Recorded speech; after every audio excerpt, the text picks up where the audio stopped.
Not too long ago, I did a video on PS4 backwards compatibility and why it doesn't play PS3 games, and discussed a little bit about how Microsoft achieved compatibility with 360 and original Xbox games, and I think that video served its purpose well, but one conversation that kind of kept cropping up in the comments was, alright, we understand PS3, but what about PS1 and PS2 games? Why doesn't PS4 play those?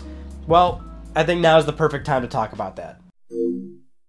So as I just mentioned, I already did a video on why PS4 doesn't play PS3 games, and I implore you to check that video out if you do want greater detail about it, and it will also give you a better understanding of this video. But if you don't want to check that out and you're just coming here first, the general consensus of that video is that, well, there's no really reasonable way for Sony to achieve PS3 backwards compatibility. It would either be too expensive or it's just straight up impossible, and that's based off of system on a chip or software emulation. Whereas Microsoft, for example, they actually spent a lot of time to make it work, and they were in a more achievable situation, if that makes sense. But before we get into the main reason of why Sony doesn't do PS1 or PS2 backwards compatibility, I want to make this perfectly clear. This is a topic that Sony doesn't talk too much about.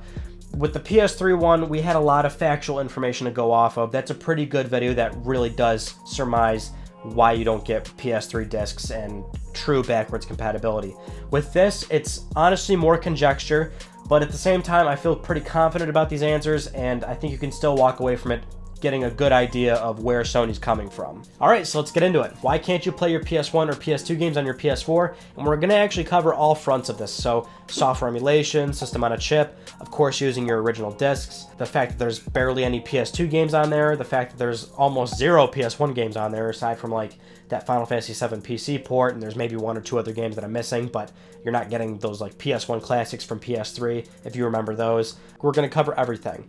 I think it's mainly two reasons. The first one being liability, and the second one being lack of incentive. We're going to go over these separately, and we'll start with liability. Liability is exactly what it means. I don't think Sony wants to be liable for keeping up with, say, an emulator, for example. So we'll start with emulation. Keeping up with a PS1 or PS2 emulator is probably too much time, money, and resources that Sony has to put into making it stable and working over the course of the PS4's lifecycle.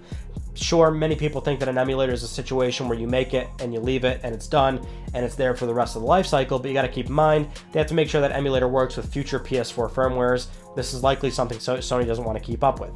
There's also the fact that you have to ensure that there's a very good success rate with the specific emulator that you are doing, right?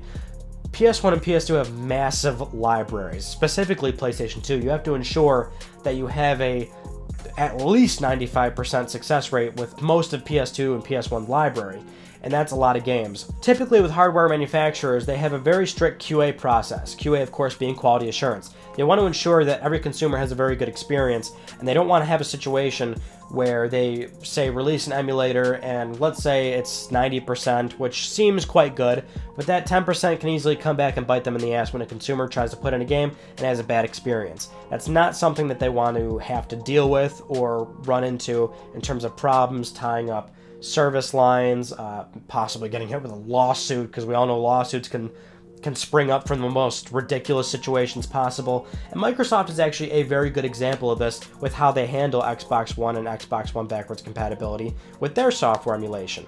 If you saw that how Microsoft launched their platform of it, it was a very slow rollout actually. They promised only 100 Xbox 360 games. There were only a handful of original Xbox games when they rolled out their backwards compatibility. Why? Because they have a team of people that are testing and ensuring that each title works 100% and has no problems. They still ran into a few issues, but they're trying to control it. This is why Microsoft did not just release their 360 emulator out in the wild and just letting people kind of experiment. This isn't like PC. It's not an open platform where somebody can make an emulator, release it to millions of people, and then millions of people can kind of toy with it and see what works and what doesn't work at their discretion. Console manufacturers don't do that. They want to ensure that everybody has a good time. And so with emulation, it's very probable that Sony doesn't want to deal with the liability of keeping up with the PS1 and PS2 libraries and PS4 firmwares long term. And this is a likely explanation to two counter arguments that's often seen with this, which is that PS3 has had a working PS1 emulator for all of the console's life cycle. Sony was keeping that updated for all PS3 firmwares and just making sure that it worked just fine. They just don't want to do that again on PS4 probably. There's also the fact that there actually is a working PS2 emulator in the PS4 already, and you can access that with custom firmware from a PS4 that isn't updated too far up. I forget what firmware exactly it is, but certainly I think it's around 4.0 or possibly lower than that if I'm not mistaken. And it works quite well, but there's actually still a lot of games that don't work on it, and that's the situation that Sony doesn't want to find themselves in. They just don't want to have to be liable for the percentage of games that don't work. Now, if we look at the PlayStation 2 games on PS4, this is something Sony really went out of their way to do, much like Microsoft did with Xbox One doing 360 and original Xbox games, which is that Sony had a team of people going back, testing these games, make sure they work, actually going back and up-resing these games, which an emulator can do. It can kind of go back and manipulate the games and improve them a bit. These PS2 games are up-res, they actually have trophy support. The only difference here is that Microsoft has a much larger team to release much more games, and also Microsoft is instilling way more goodwill onto the consumer by letting you use your original disc. And that's not what Sony's doing. They only have a handful of people doing it because there's hardly any PS2 games on the store, and they want to charge you money for it. And that is kind of the key difference here. There's no doubt about it, and I will always accolade Microsoft for their decision. They did some incredible goodwill to the consumer.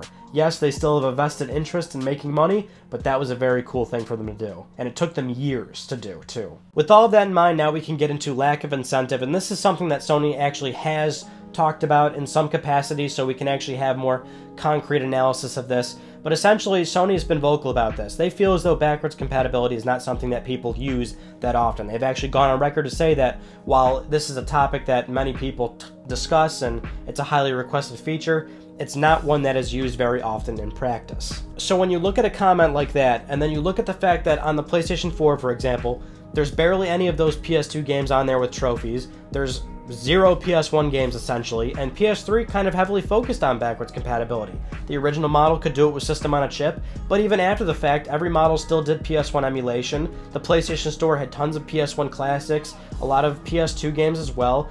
That was kind of a big theme last generation. It's not so much this time. You kind of have to draw the conclusion that Sony probably has data suggesting that that very much so is the case, where not many people are using backwards compatibility, or there's poor sales for those games on the PS3's PlayStation Store. And what's interesting about that is when Microsoft launched backwards compatibility on Xbox One, shortly after they had released a lot of figures and charts suggesting that there was tons of hours in play with backwards compatibility, and half of Xbox One users have gone back and played an older game.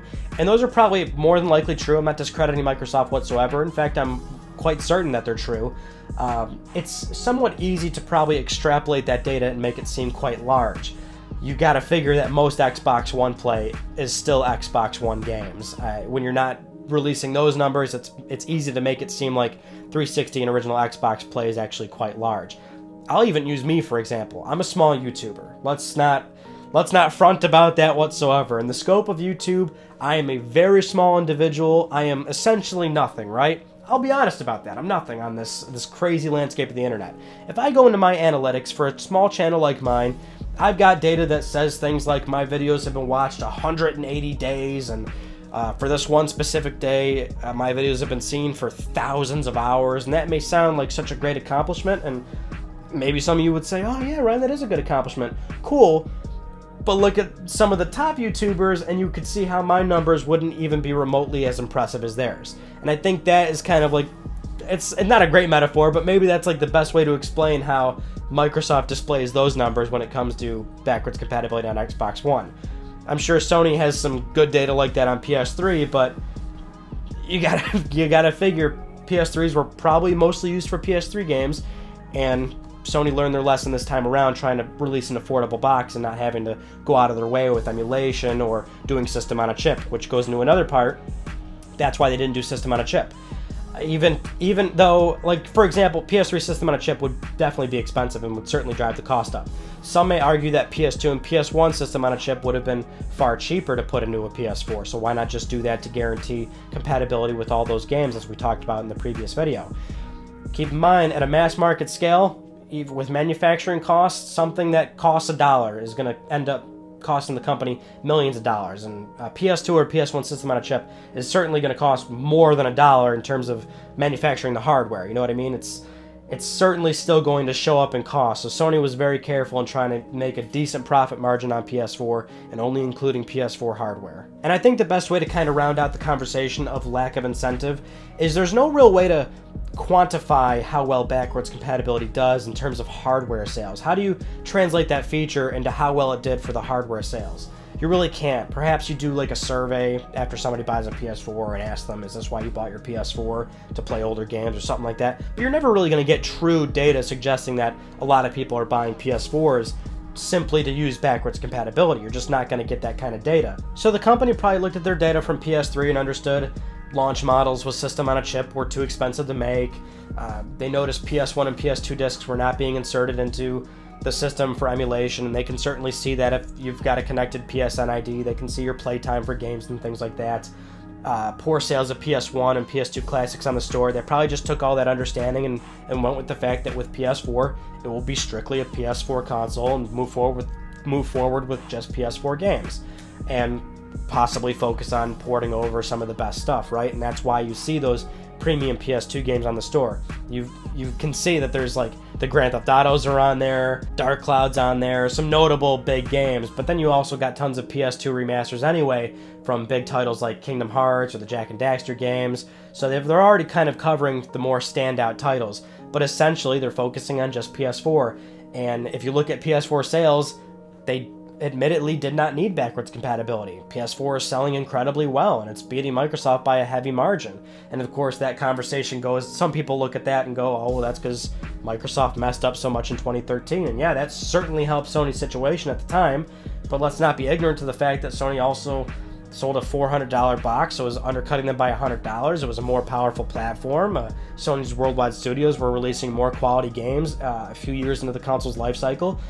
We've done that video too. It's a combination of many things as to why Sony did so well with PS4, but backwards compatibility was not one of them. So that's essentially it. I think that's the most fair, perhaps the most reasonable, certainly a comprehensive overlook as to why Sony doesn't offer backwards compatibility with PS1 or PS2 in all manners, mind you, so system on a chip, emulation, and all that stuff.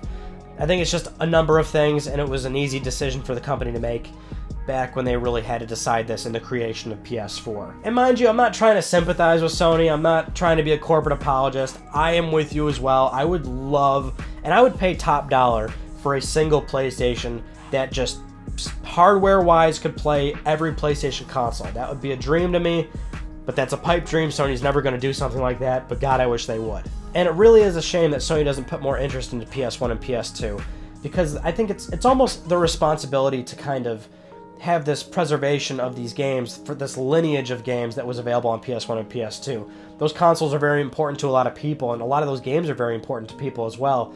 And it's tough for game preservation. Nowadays, you're just seeing a lot of the best games get cherry-picked and being re-released and remastered and ported, HD up-res, and that's good. At least those games can live on in many generations, and more youthful gamers can be exposed to older games, but there's a lot of games, especially PS1 and PS2, a lot of games that are just going to fall into this abyss and be completely forgotten. And that's the unfortunate reality of it. Thank you so much for watching this video. I hope you enjoyed it. And if you have a point that you think I missed, let me know on Twitter, @MysticRyan, where you can follow me and we can have a nice little conversation about video games. Otherwise, if you have not yet, subscribe for the best PlayStation news, reviews, and updates here on YouTube. And that's pretty much it. I'll see you all in my next video, and you take it easy.